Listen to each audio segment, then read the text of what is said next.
This is Bilal Ibrahim, a fairly regular gymnastics student. The first sequence of his day and its activities that could use some improved awareness is his posture in his daily walk from the subway station to his school. But first off, what is good posture? The general concept of posture refers to the carriage of the body as a whole, the attitude of the body, or the position of the arms and legs. It is the position in which you hold your body upright against gravity while standing, sitting, or lying down.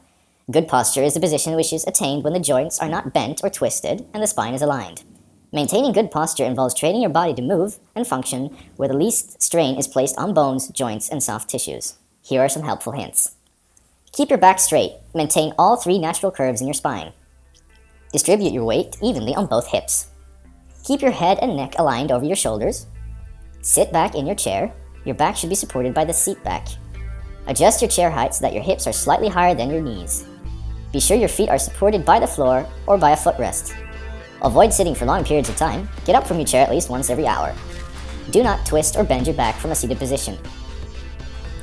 In regards to the usage of a monitor, one must take into consideration how the placement and maintenance of the monitor can affect both the eyes and the musculoskeletal system.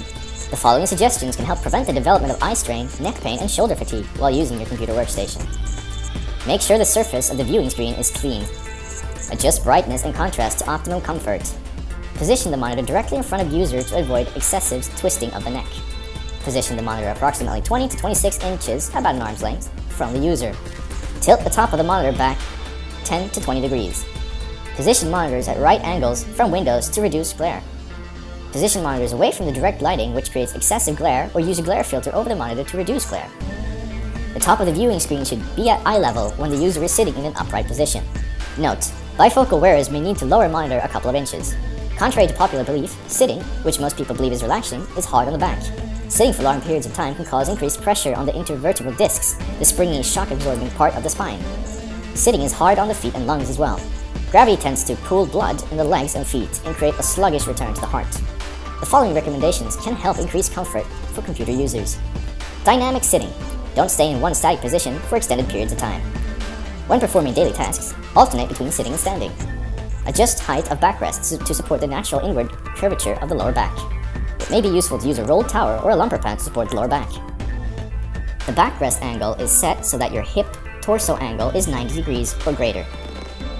Adjust height of chair so feet rest flat on the floor. Use footrest if necessary.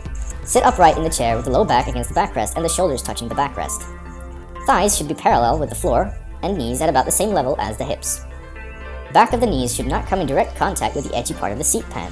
There should be about 2 to 3 inches between the edge of the seat and the back of the knee. Don't use armrests to slouch. Adjust height and or width of armrests so they allow the user to rest arms at their sides and drop their shoulders while keyboarding. Where armrests are used, elbows and lower arms should rest lightly so as not to cause circulatory or nerve problems. Wires. Wire management is not only an IT issue, it is a human factors issue. Clutter affects the atmosphere of the learning space. Reducing clutter reduces stress. Reducing visual noise allows attention to be more easily directed and focused to the work at hand. Lighting.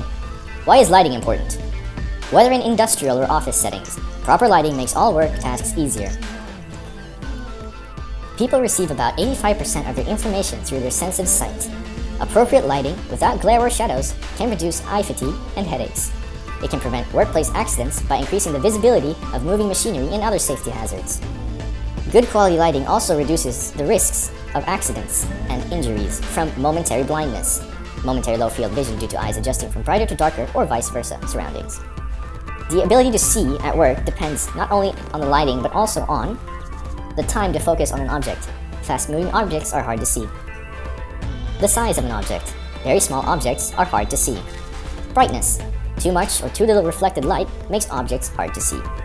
Contrast between an object and its immediate background. Too little contrast makes it hard to distinguish an object from the background. Typical office environments have illumination levels of 75 to 100 foot candles, but according to the American National Standards Institute, ANSI, computer workstations require only 18 to 46 foot candles. Use the following recommendations to reduce eye strain and eye fatigue. Close drapes/blinds to reduce glare. Adjusting lighting to avoid glare on screen, light source should come at a 90-degree angle with low watt lights rather than high. Place monitor at a 90-degree angle to windows where possible. Reduce overhead lighting where possible. Use indirect or shielded lighting where possible. Walls should be painted medium or dark color and not have reflective finishes. Use a glare screen to reduce glare. Alternatively, place a large manila folder on top of the monitor and let it hang over the monitor about 2 to 3 inches from it to reduce glare from the overhead lighting. Lunch. Unhealthy eating habits have contributed to the obesity epidemic in the United States. About 1/3 of the United States adults, about 33.8%, are considered obese, and approximately 17%, or about 12.5 million, of children and adolescents aged 2 to 19 years are considered obese. By eating healthy food, the risk of obesity is reduced, and this will eventually lead to increased levels of confidence and decreased risks of depression. Activity. The positive, direct effects of engaging in regular physical activity are particularly apparent in the prevention of several chronic diseases, including cardiovascular disease, diabetes, cancer, hypertension, obesity, depression, and osteoporosis.